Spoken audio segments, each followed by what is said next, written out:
Сотрудники якутской полиции задержали очередных велоугонщиков. В ночь с 28 по 29 мая из подъезда по улице Пояркова города Якутска неизвестные тайно похитили велосипед марки GT Агрессор. Перекусив трос с кусачками, злоумышленники скрылись с места преступления.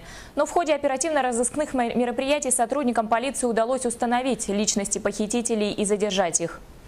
Мужчина, 23-летний уроженец поселка Батагай, и 26-летняя уроженка Якутска.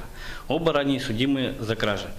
В ходе допроса они признали в совершении кражи, что в 2 часа ночи путем свободного доступа в подъезде умышленно похитили закрепленный к перилам велосипед. Сам момент кражи был зафиксирован на камеру видеонаблюдения.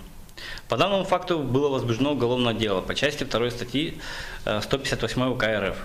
Кража. Санкции данной статьи предусмотрены наказание в виде лишения свободы сроком до 5 лет. Полиция города Якутска настоятельно рекомендует во избежание кражи велосипеда не пренебрегать мерами безопасности и не оставлять на продолжительное время свой транспорт без присмотра на улицах и в подъездах домов.